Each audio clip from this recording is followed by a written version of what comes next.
Spice Diana mwakwata oluyimba lwange family yange kwerya nange sawa zino kwendya nabagamba ndi mukazi munaku sirina mama sina tata sina family nenekola obusolosolo bonna because of Spice. Mawulire gannaku anko Chumi ekimuguddeko ebyadala Spice hamusudde eddala kakati amawulire galaga nti ono mukazi wattu ebyadala okusinzira ku Spice kyamukoze okujja akayimba ke wamagwe manager we antegeezezza nti ebyadala omuyimbi yandibanga aliko ekikyamu abantu abasinga n'emikwano gye bakulettedde nga bagumusalira jjukira ye yatandika bino Spice yali asirise okusinzira ku Chumi yali akakasa nti yawa Spice amasannyalaze naye nga ani ayinza wamu n'amasannyalaze njagala osokolekenge Spice kye baakoze kituufu okujja oluyimba oba nedda Chumi yasooka omuyisaamu eggaali eyaddala njagala osookola benkuba nfanfebe nabo nga bagamba Chumi wewettidde gwe wabireese byonna saba bandirire miliyoni 3 kubanga rights zonna eza luyimba lwange be bazirina saba bandirire miliyoni 3 nkwateko miliyoni 10 nziwe abantu abazze nga bambeererawo tuuka lwenyimbye nkwateko miliyoni 2 nzimbeko ebijja bya mama wange ne taata kyokka kubanga ebirooto byange birala nsaba bandirire miliyoni 3 ebyo byonna bye weekola ne weeyisanga mawube ne weeyisanga zolo manyo yina abantu bottira Spice oyo golaba brandi ye gy'oli mu kukuba eyo gyakola obulanga eyo yonna gye bamulaba eby'omuvuma byonna jajja akasente ke yakuwa ng'otegese sho we wategeka sho teyakuwa emitwalo 5 Chumi wali wano ng'olinga masiikini ani ataakulaba nga bwe baakukunyulira enviiri ng'owunya ovaako enswera ani ataakulaba ng'oyambadde ennika ebibajjo by'obusolo byereze wabweru kebera vidiyo gyeziri TikTok does not forget musachinga omulabe ng'ebibajjo by'obusolo biri wabweru Spice Diana yayimirira naawe oluyimba lwogamba nti gwayamba Spice oluyimba ne Spice ani yasooka olaba munne oluyimba lukutomedde butomezi Spice abaddenga naawe kuva mabega we baakusiba n'ogenda eruzira ani yawaayo sente okujjayo Spice teya contributinga mbuti yawaayo Chumi agamba teyawaayo tasiima ate olaba bamugulira mipiira n'agamba mbu Spice talina kye yali amuwadde kabata Spice yawaayo sente kati olaba Spice amugulira mipiira n'agamba mbu Spice talina kye yali amuwadde anakkiriza olaba amusasulira nti n'avayo n'agamba nti kankubuze kabata Chumi wa wasobola obbeera nga tebamuwadde simanyi wa wasobola obbeera nga tebamuwadde yagwe mu kulabako olaba Chumi asobola obbeera ne Spice ebbanga eryo lyonna nga tamuwa olaba Chumi asobola obbeera ne Spice eryo lyonna ebbanga nga Chumi tebamuwa Chumi njagala mukusomese ye muntu ng'omumye sente asobola okuvuma yavumako Shiba Kalungi nga nze nali ne Chumi era yakolanga vidiyo nga wendi nembagamba mikwano gyange family yange abantu ne banjagala ne bakola oluyimba lwange ng'okutegwa bba badijja ne banjagala bapresenta TV radio nga sirina gwe mpadde yadde 10 yadde okutuukirira ne mukwata oluyimba lwange ne munkaka ne mulukola remix ne mugenda ku studio nga siriyo Loja n'onkubira essimu tujjangu tukole video nentuula nawe ne nkugamba Loja sigenda kugaana kuba nzize mbakolera ebintu bingi ku bwereere nga temuyina kye mumpa nenge eggwanga limanyi muyina kye mumpa nanga dilitinze remix yago okutego bba ku YouTube era kinyongedde era nenkakasa nti mwayina ekigendererwa ekitaali kirungi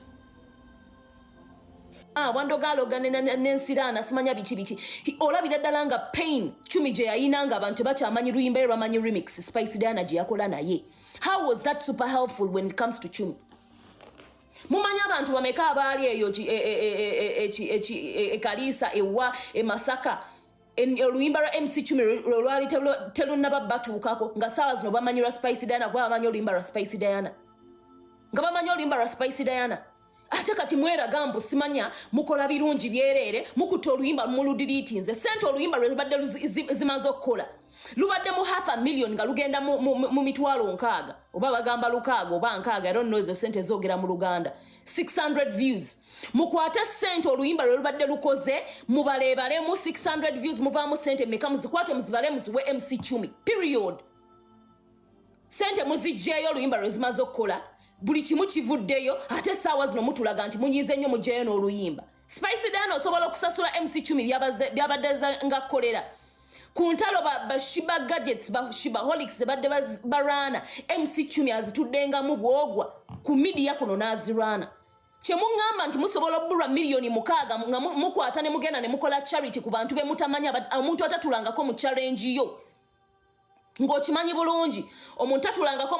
mu challenge yo n'ogenda n'ogula emiceere n'ogenda n'ogula obuwunga n'otandika okugaba okulaga nti olina omutima omulungi ennyo ky'ogamba omutima ogwo gubuze ku MC. Assalamu alaikum wa rahmatullahi wa barakatuh. Amanya n'eddoboozi Haji Abudu omusomi w'edduwa. Nkola ku nsonga ez'enjawulo emirimu nga gikutataganyeko ebyenfuna byo nga bidobonkanye ne oba oli bweru wa ggwanga emirimu gyakucankalanako jangu kusomere ku dduwa okuva edda nedda edduwa zaabaawo edduwa zisomibwa omuntu n'oterezebwa mu mbeera yonna ebadde ekwesibyeko akanyaaga. Nina ekyoto kye nsobola okukumira wadde oli bweru wa ggwanga nga toli kumpi wano n'ofuna omukisa ogwo nawe n'osomerwako ku dduwa nga nkuteddeko n'akabaani Allah ajja kukusaasira ajja kukwanukula. Kuba ku nnamba yange y'essimu 075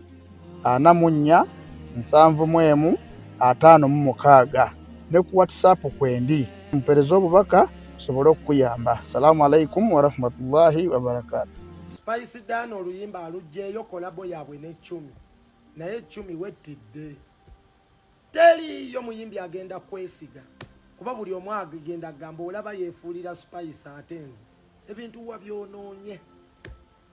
era kabeere DJ kabeere ani kabeere mugagga agenda agamba olaba yeefuulira Spicy ate nze weeyonoonedde uvaayo otya n'ogamba mbu ssebo gwe wayamba Spicy notunulidde Chumi nga simumala era nno lw'ogenda okukakasa nti ensi yeefuula era efuuka ey'ebikukujju ate mu bantu bonna Spicy banyiigidde Chumi Spicy Diana akunyiigidde obulamu bwe bwonna.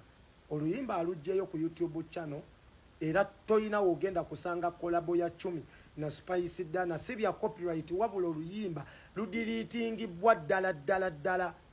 kati katulabe Spicy Diana waagwa oba weyeeyongerako. Chumi kye nagamba nti toyina luyimba lwogenda kuleeta lusse Spicy oba lumwambuse okujjako okubanga kiyamba ggwe kati kala agudde wali wabadde nalwo abadde nga Rihanna obusiru kati ani agenda okwesiga ku kyokoze Spicy. Abo bonna abakuwabya bakulabye Spicy yakulaba ddanga tolina muyimbi bonna bamu bakutegedde oli muyimbi wali comedian nga n'obwa comedian toli fana ate nga toli mututumufu wabula Spicy Diana badde nawo ate nnoze kyendaba otidde abantu bonna bana ba TikTok Spicy Diana nga abaagadde nga abayiriddewo mubiri bano banina bivulu bano ba Miki bani ba Jose Chakala nga agula zitebo Chumi otidde banno olw'okwagala ebyenfuna n'ebyamangu n'omululu. Omukazi abadde yakakugulira emipiira gy'emmotoka ng'ekimuvumya butagulira yingini ate gy'otaamusaba akutte ebibozibozi nti Spicy Diana simanya oluyimba